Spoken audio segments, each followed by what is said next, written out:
Assalamualaikum warahmatullahi wabarakatuh. Ketemu lagi dengan saya Pak Andi. Hari ini kita akan membahas sistem bilangan real.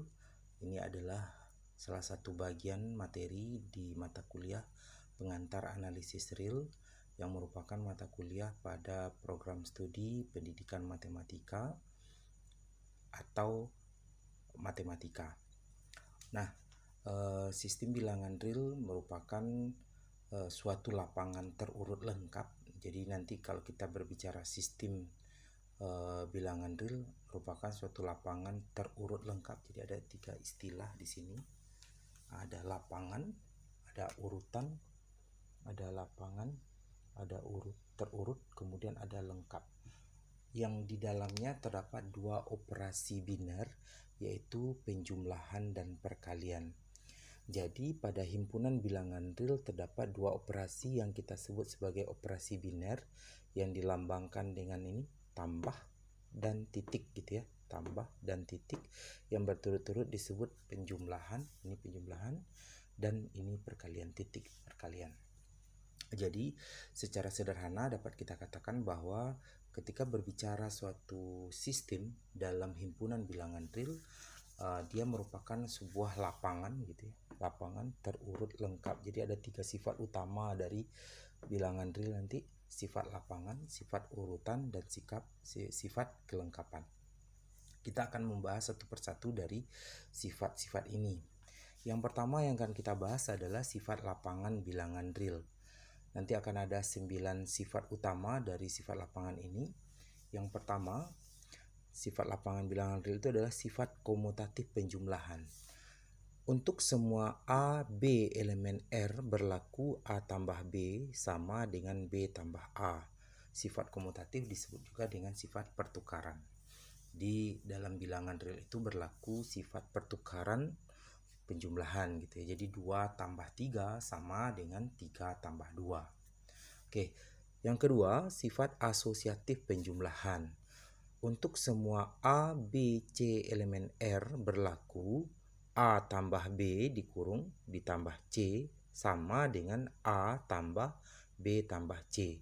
Jadi sifat yang kedua ini adalah sifat pengelompokan penjumlahan ya, pengelompokan penjumlahan. Jadi kita boleh menjumlahkan ini A tambah B dulu, hasilnya nanti ditambahkan dengan C, atau kita bisa menjumlahkan B dengan C dulu, kemudian baru ditambahkan dengan A. Ya, ini disebut dengan sifat asosiatif atau sifat pengelompokan. Contohnya mungkin 2 tambah 3 ditambah 4 gitu ya. Jadi 2 dengan 3 dulu dijumlahkan baru ditambahkan dengan 4, atau 2 3 dan 4-nya dijumlahkan baru ditambahkan dengan 2. Oke. Kemudian yang ketiga, adanya unsur identitas terhadap penjumlahan. Ya, unsur identitas terhadap penjumlahan yaitu 0 elemen R. Jadi unsur identitas terhadap penjumlahan itu adalah 0. Dia adalah bilangan real, sehingga untuk semua sembarang bilangan real A berlaku A tambah 0 sama dengan 0 tambah A sama dengan A. Jadi unsur identitas terhadap penjumlahan itu adalah 0. Apapun bilangannya, bila ditambah 0 menghasilkan dirinya sendiri atau menghasilkan bilangan itu sendiri. Ini yang kita sebut sebagai adanya unsur identitas terhadap penjumlahan. Oke, selanjutnya yang keempat, adanya unsur negatif atau unsur inverse terhadap penjumlahan. Jadi unsur negatif itu bisa dikatakan sebagai unsur inverse terhadap penjumlahan. Biasa disebut lawan ya, biasa disebut lawan. Untuk semua A elemen R terdapat negatif A juga elemen R, sehingga A ditambah negatif A sama dengan negatif A ditambah A sama dengan 0. Jadi setiap bilangan real itu ada negatifnya gitu ya. Kecuali mungkin 0. Kalau 0 kan tidak ada negatif 0 gitu ya. Jadi kecuali mungkin 0. Jadi untuk setiap A elemen R kecuali 0 terdapat negatif A gitu ya, lawan atau unsur negatifnya elemen R juga, sehingga A ditambah negatif A sama dengan negatif A ditambah A sama dengan 0. Oke, kemudian sifat kelima. Nah, sifat 1 sampai 4 tadi itu berhubungan dengan operasi penjumlahan. Sekarang sifat yang kelima, sifat komutatif perkalian. Sifat komutatif perkalian atau sifat pertukaran dalam perkalian. Untuk semua A, B elemen R berlaku A kali B sama dengan B kali A. Ya, yang dimaksud kesamaannya di sini adalah hasilnya ya. Tapi kalau secara proses itu kan berbeda, A kali B berbeda maknanya dari B kali A. Tapi secara sifat komutatif ini hasilnya sama ya. A kali B sama dengan B kali A. Itu sifat komutatif perkalian. Kemudian yang nomor 6, sifat asosiatif perkalian. Ini sifat pengelompokan dalam perkalian ya. Untuk semua A, B, C elemen R berlaku A kali B kali C. Jadi A kali B didahulukan, kemudian dikali C, itu sama saja dengan A dikali B dengan C yang kita kalikan. Gitu ya. Jadi boleh dikelompok-kelompokkan. Itu hasilnya sama saja. Kemudian yang ketujuh, adanya unsur identitas terhadap perkalian. Jadi adanya unsur identitas terhadap perkalian yaitu satu elemen R dengan satu itu tidak nol, jadi tidak sama dengan nol gitu ya. Sehingga untuk semua A elemen R berlaku A kali 1 sama dengan 1 kali A sama dengan A. Jadi unsur identitas dari perkalian itu adalah 1 gitu ya. Jadi ketika bilangan apapun dikali dengan 1 akan menghasilkan dirinya sendiri. Itu yang kita sebut sebagai unsur identitas terhadap perkalian. Sifat ke-8, adanya unsur inverse atau kebalikan terhadap perkalian, yaitu untuk semua A elemen R dengan A tidak nol terdapat A pangkat min 1, A pangkat negatif 1 sama dengan 1 per A juga elemen R. Ya, jadi untuk semua bilangan real ini kecuali 0, ini 0 tidak masuk, maka akan ada A pangkat negatif 1 atau seper A juga elemen R. Sehingga berlaku A dikali A pangkat min 1 pangkat negatif 1 sama dengan A dikali seper A sama dengan 1. Jadi apapun bilangan realnya kecuali 0 selalu ada sepernya gitu ya, atau A pangkat negatif 1. 2 ada seper 2. 3 ada sepertiga dan seterusnya gitu ya. Kecuali untuk A-nya 0 ya. 0 tidak ada, seper 0 tidak ada ya. Oke, sifat terakhir atau sifat ke-9 ada sifat distributif. Sifat distributif ini sifat penyebaran ya. Sifat penyebaran dapat kita bagi menjadi dua. Yang pertama sifat distributif perkalian terhadap penjumlahan. Maksudnya untuk semua A, B, C elemen R berlaku ini perkalian terhadap penjumlahan ya. Dikali ini jumlah A kali B tambah C itu sama dengan A kali B tambah A kali C. Itu disebut sifat distributif perkalian terhadap penjumlahan. Kemudian yang B, sifat distributif penjumlahan terhadap perkalian. Untuk semua A, B, C elemen R berlaku A tambah B kali C ini sama dengan AC tambah BC. Ya, ini kita sebut sebagai sifat penyebaran penjumlahan terhadap perkalian. Nah, sifat 1 sampai 4 tadi berhubungan dengan penjumlahan, kemudian sifat 5 sampai 8 berhubungan dengan perkalian, dan sifat 9 berhubungan dengan keduanya. Nah, sifat lapangan ini, ke-9 dari sifat lapangan ini membantu kita menurunkan operasi-operasi aljabar yang lain, serta membantu dalam membuktikan teorema-teorema yang ada dalam sifat lapangan bilangan real yang lain. Dan kita akan memberikan contoh beberapa teorema dalam sifat lapangan ini yang akan dibantu membuktikannya dengan menggunakan sifat lapangan. Nah, sifat lapangan ini tidak perlu dibuktikan karena dia diterima begitu saja aturannya. Sedangkan teorema-teorema yang lain nanti kita akan buktikan. Oke, selanjutnya kita akan berikan suatu teorema yang kita turunkan, dan teorema ini kita akan buktikan nanti dengan menggunakan bantuan dari sifat lapangan bilangan real gitu ya. Nah, teoremanya ada dua. Di sini ada dua pernyataan. Yang pertama, jika A, B dua buah bilangan real dan A tambah B itu sama dengan A, maka katanya B sama dengan 0. Jadi kalau di sini A tambah B sama dengan A sendiri, berarti B-nya 0 gitu. Karena A tambah 0 sama dengan A gitu ya. Kemudian yang kedua pernyataannya adalah jika A, B elemen R dua buah bilangan real dan B-nya itu tidak 0 katanya.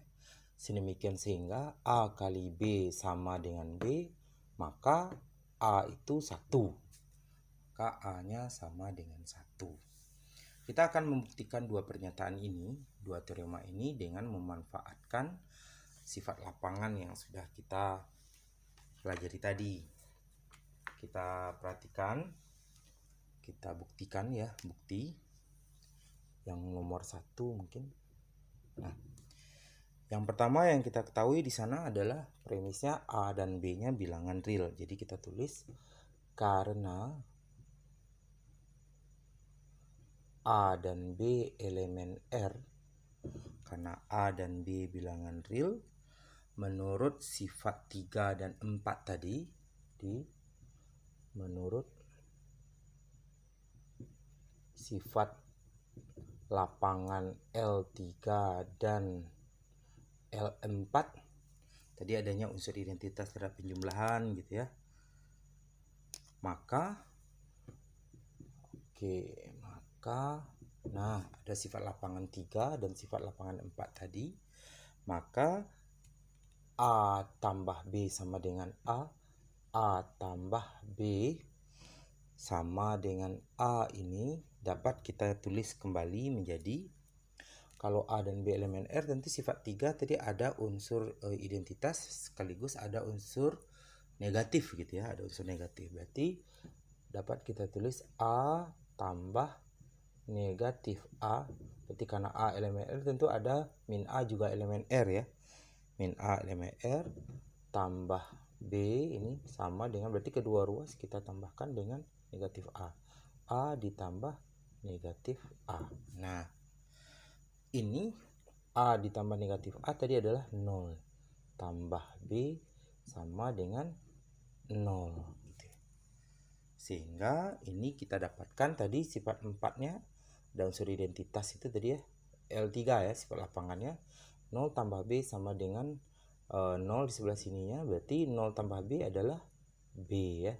Ini tetap, ini 0. Jadi yang melihatnya begini. Oke, mungkin kita akan tulis rapi, sejajarkan tanda sama dengannya. Berarti ini A tambah negatif A tambah B sama dengan A ditambah negatif A. Karena adanya unsur inverse terhadap penjumlahan atau unsur lawan ya. Ini A tambah negatif A tadi 0 tambah B sama dengan ini 0. Jadi bacanya ke bawah ya. Berarti 0 tambah B berarti B sama dengan 0. Berarti ini terbukti. Jadi kita punya ini, maka begini, kita akan tunjukkan yang ini gitu ya.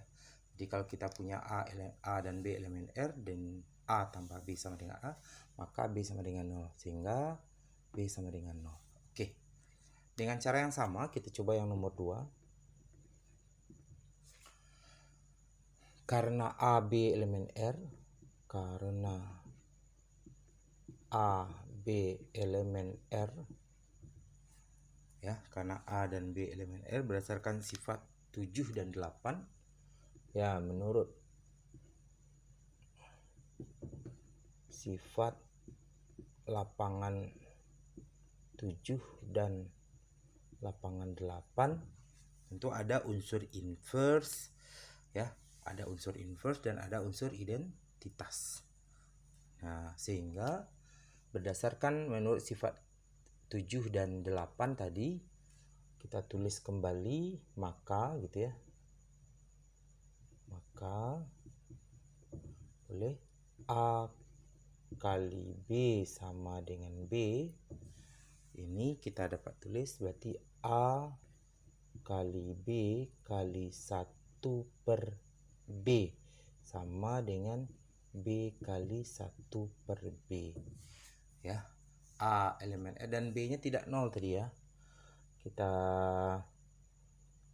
ingat B nya tidak 0 karena A, B elemen R dan B nya tidak 0, harusnya di sini terus. Boleh. B nya tidak 0 dan menurut sifat 7 dan sifat 8 tadi, maka dapat kita tulis ini A kali B sama dengan B yang tadi. Nah, karena ada unsur inverse atau kebalikan terhadap perkalian, berarti karena B nya tidak 0 ya, A kali B kali 1 per B sama dengan B kali 1 per B. Kedua ruas diperlakukan sama. Kemudian kita kelompokkan ini, boleh. Berarti ini jadinya apa? A kali 1 sama dengan 1. Sehingga A kali 1 A sama dengan 1. Berarti ini terbukti. Oke. Itu kira-kira cara menggunakan sifat lapangan untuk membuktikan pernyataan-pernyataan atau teorema-teorema yang ada pada lapangan. Oke, untuk memahirkan, saya juga masih punya teorema di sini. Ada 2 teorema lagi pernyataannya di sini. Jika A, B elemen R dan A tambah B itu 0, maka katanya B itu sama dengan negatif A. Pernyataan kedua, jika A, B elemen R dan A-nya tidak 0, sedemikian sehingga A kali B sama dengan 1, maka B sama dengan 1 per A. Jadi ini lebih spesifik dari teorema yang pertama. Sekarang kita akan buktikan, kita akan menggunakan sifat lapangan untuk membuktikan ini. Bukti yang nomor 1, yang kita miliki A, B elemen R ya, A, B elemen R. Karena A elemen R, kita ambil 1 aja dulu, A elemen R, maka terdapat negatif A juga elemen R, sehingga katanya tadi berlaku apa? A ditambah negatif A sama dengan 0. Ya, sehingga bentuk yang ini jadi dapat kita tulis A tambah B sama dengan 0. Ini dapat kita tulis menjadi kedua ruas kita tambah negatif A ya, berarti A ditambah negatif A ditambah B sama dengan 0 ditambah negatif A. Ini kita tambah, sehingga ini kita asosiatifkan juga boleh. Nah, ini 0 tambah B sama dengan 0 ditambah negatif A. Ini adalah negatif A. Kemudian 0 tambah B adalah B sama dengan negatif A. Terbukti.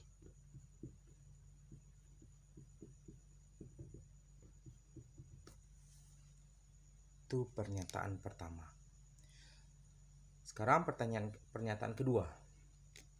Kita coba buktikan pernyataan yang kedua.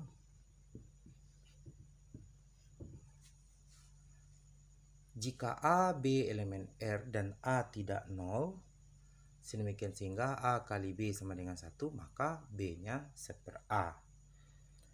Karena A elemen R,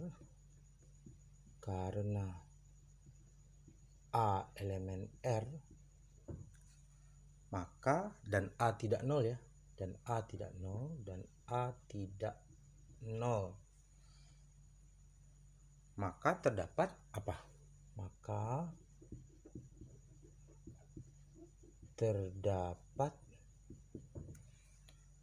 1 per A juga elemen R. Ada juga 1 per A elemen R.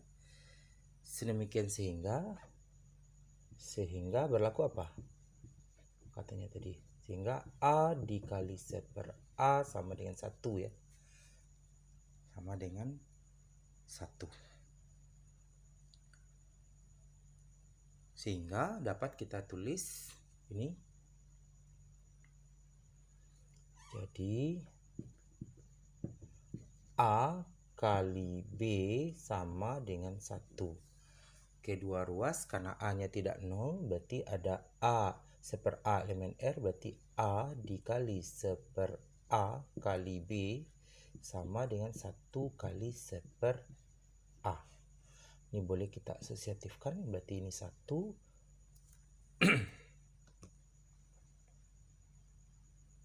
Oke. Berarti ini A kali seper A 1 kali B sama dengan 1 kali seper A sehingga dapat kita tulis ke sini 1 kali B sama dengan B sama dengan 1 per A. Terbukti. Oke. Nah, kita sudah membuktikan bahwa jika A, B elemen R dan A tidak 0, sedemikian sehingga A kali B sama dengan 1, maka B sama dengan seper A. Oke, sebagai latihan nanti kita akan berikut saya akan berikan suatu teorema, silahkan coba dibuktikan. Oke, perhatikan teorema ini. Misalkan A elemen R, maka berlaku katanya A dikali 0 sama dengan 0. Yang kedua, negatif 1 dikali A sama dengan negatif A. Kemudian yang ketiga, negatif dari negatif A sama dengan A. Dan yang keempat, negatif 1 dikali negatif 1 sama dengan 1. Nah, teorema ini kita tinggalkan sebagai latihan untuk memahirkan penggunaan dari sifat lapangan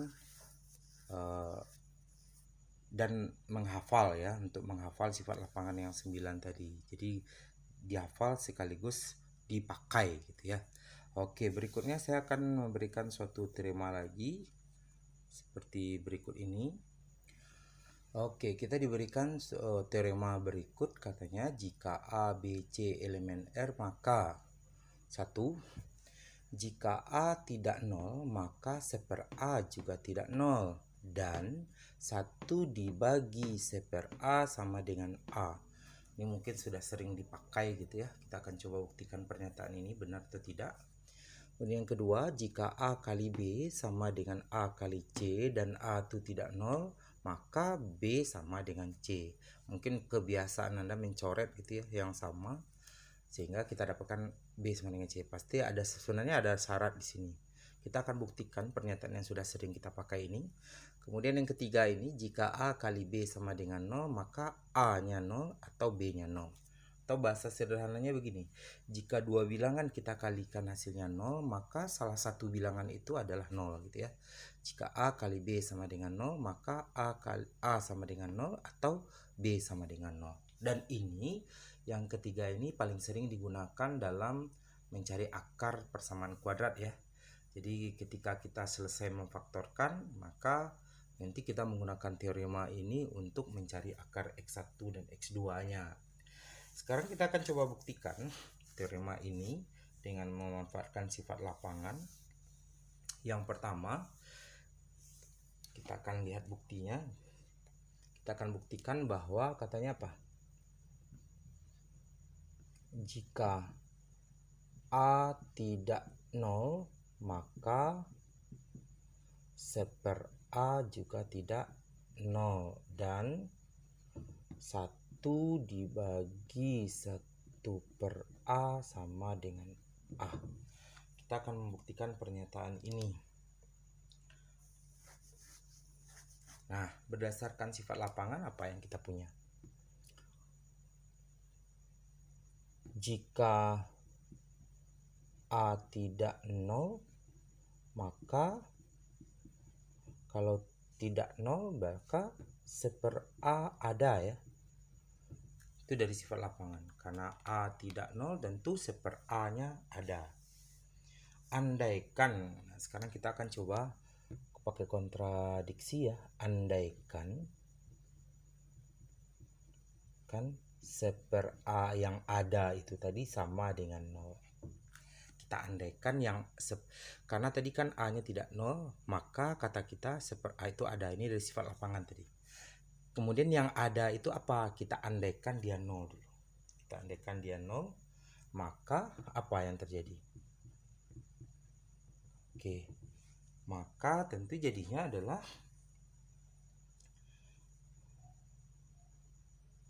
satu itu sama dengan A kali seper A tadi ya, sama dengan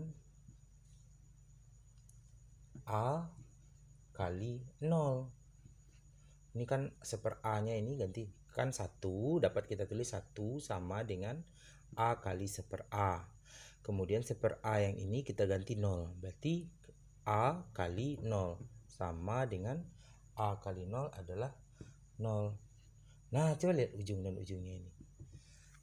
1 sama dengan 0 jadinya. Tentu hal ini bertentangan ya. Nah, kita dapat tulis hal ini. Nah, ini maksudnya ya. Nah, ini. Hal ini bertentangan dengan apa? Dengan L7. Sifat lapangan yang ketujuh tadi. Itu bertentangan dengan L7, sifat lapangan yang ketujuh. Kalau begitu, karena ini kalau kita biarkan pengandaian kita seper A itu sama dengan 0, menyebabkan ini, tentu ini tidak boleh berlaku ya. Ya, ini tidak boleh berlaku. Ya, karena menghasilkan pertentangan, maka dapat kita katakan bahwa haruslah 1/A-nya tidak 0. Karena tadi kalau pengandaiannya 0, maka 1 sama dengan 0 jadinya. Tapi sekarang berarti dapat kita tulis haruslah 1/A-nya tidak 0. Jadi haruslah 1/A-nya tidak 0. Jadi kita sudah dapatkan yang pertama gitu ya. Kemudian mengingat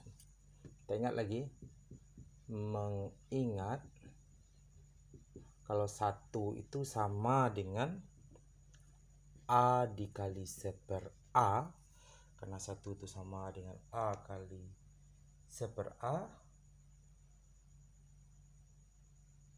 maka berlaku apa? Maka menurut teorema sebelumnya, yang sebelum ini kita bahas, apa tadi? Teorema sebelum yang kita bahas itu, A tidak sama dengan 0, maka seper A juga tidak 0, dan tentu 1/seper A juga tidak 0 ya. Nah, perhatikan bahwa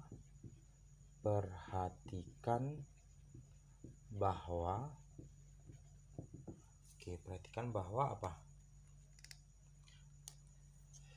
1/A dikali 1/seper A sama dengan 1. Ya, sama dengan 1. Kedua ruas kita kali A. Coba. Kedua ruas dikali A. Kita peroleh apa di sini? Coba ini kali A, berarti A kali seper A dikali 1/seper A sama dengan 1 kali A. Oke. 1 kali A. Maka kita dapatkan apa? Ini kita asosiatifkan boleh. Berarti A kali seper A 1 ya. Kali 1/seper A sama dengan 1 kali A. Sehingga kita dapatkan bahwa 1 kali 1/seper A adalah 1/seper A sama dengan A. Terbukti.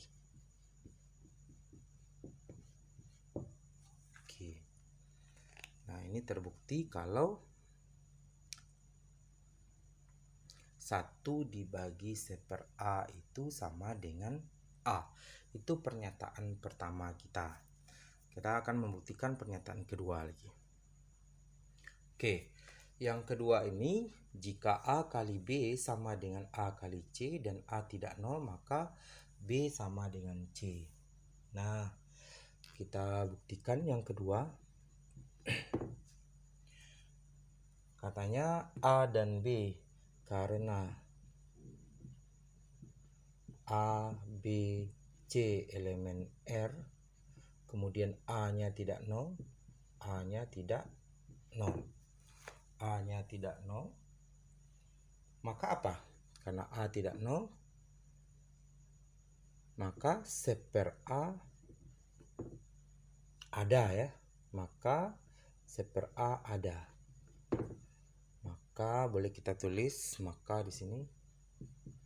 Maka 1/A ada dan 1/A itu tidak 0. Tadi sudah kita buktikan di pernyataan pertama. Sehingga apa yang bisa kita katakan? Kita ambil pernyataan ini ya. A kali B sama dengan A kali C. Kedua ruas kita kalikan 1/A ya, karena 1/A-nya kan tidak 0. Berarti A kali 1/A kali B sama dengan A kali 1/A dikali C. Karena 1/A-nya tidak 0, berarti ini kita asosiatifkan begini. A kali 1/A 1 kali B sama dengan 1 kali C. Oke. Kemudian ini 1 kali B sama dengan B sama dengan 1 kali C sama dengan C. Berarti terbukti. Oke, itu bukti dari teorema kita yang kedua. Oke, selanjutnya kita akan buktikan pernyataan yang ketiga ini. Jika A kali B sama dengan 0, maka A-nya sama dengan 0 atau B-nya yang sama dengan 0. Nah, kita akan coba buktikan ini. Bukti. Tadi karena yang ketiga ya. Karena A, B elemen R dan iya itu aja. A dan B elemen R katanya. Nah, karena di sini kan kesimpulannya A sama dengan 0 dan B sama dengan 0 gitu ya, atau B sama dengan 0. Kita andaikan. Andaikan A-nya tidak 0. Andaikan A-nya tidak 0. Dan berdasarkan teorema yang kedua tadi yang sudah kita buktikan, berdasarkan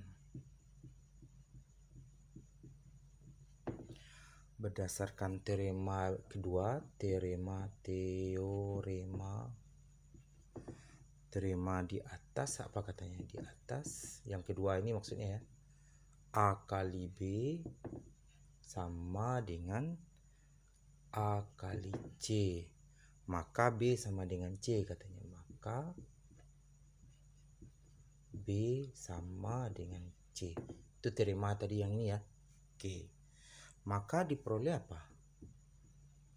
Maka diperoleh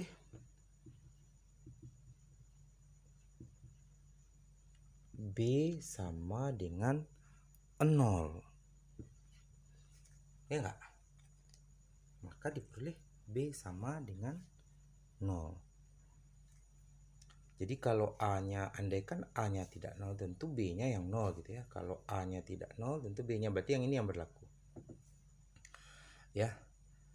Andaikan A-nya tidak 0, berdasarkan teorema di atas, A kali B sama dengan A kali C, maka B sama dengan C. Nah, maka B sama dengan C. Di sini mungkin ada yang kurang, kita tambahkan coba. Teorema di atas, kita manfaatkan ini, kita manfaatkan ini karena berdasarkan teorema di atas A kali B sama dengan C, maka B sama dengan C. Terus karena di sini kita tambahkan karena A kali B-nya sama dengan 0 ini. Karena A kali B sama dengan 0, dengan memanfaatkan ini tentu, dan A-nya tidak 0 tadi kan. A-nya tidak 0, tentu haruslah B-nya yang 0. Ini dia yang pertama. Ya. Selanjutnya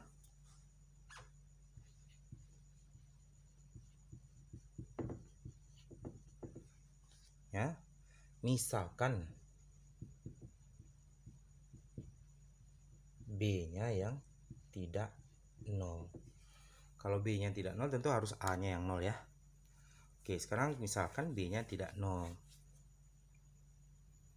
Selanjutnya kita misalkan B-nya yang tidak 0. Nah, berdasarkan teorema di atas tadi ya, berdasarkan teorema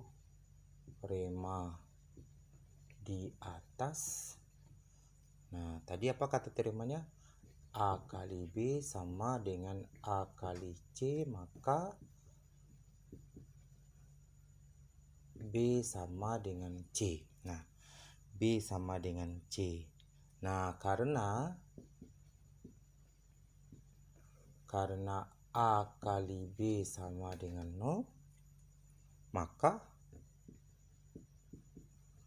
kan A kali B sama dengan 0. Karena B sama dengan C, berarti B-nya tidak boleh 0, maka yang harus 0 adalah, maka diperoleh tentu A-nya yang sama dengan 0. Jadi, apa kesimpulan kita dari dua kasus tadi? Jadi, disimpulkan jika A kali B sama dengan 0, maka A sama dengan 0 atau B-nya yang 0. Atau ya, terbukti. Oke. Nah, itu tadi beberapa sifat lapangan yang sudah kita cobakan. Ada beberapa teorema yang kita coba buktikan dengan memanfaatkan sifat lapangan. Oke, sebagai latihannya kita berikan teorema berikut. Bisa tidak buktikan? Buktikan bahwa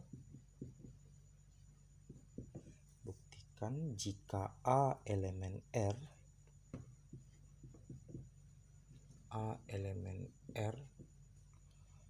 dan memenuhi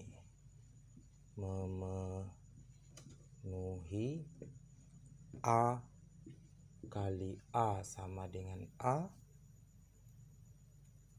maka A sama dengan 0 atau A sama dengan 1. Nah, ini sebagai latihan, coba dibuktikan gitu ya. Jika A elemen R dan memenuhi A kali A sama dengan A, maka yang memenuhi itu nanti A-nya itu kalau enggak 0, kalau enggak 1. Oke, silahkan dibuktikan yang pernyataan ini. Oke, itu tadi sifat lapangan dari bilangan real. Untuk sifat lapangan cukup sampai di sini. Nanti kita akan berikan beberapa teorema lagi dan dibuktikan dengan menggunakan sifat lapangan. Jika bermanfaat, silahkan subscribe, like, komen, dan share.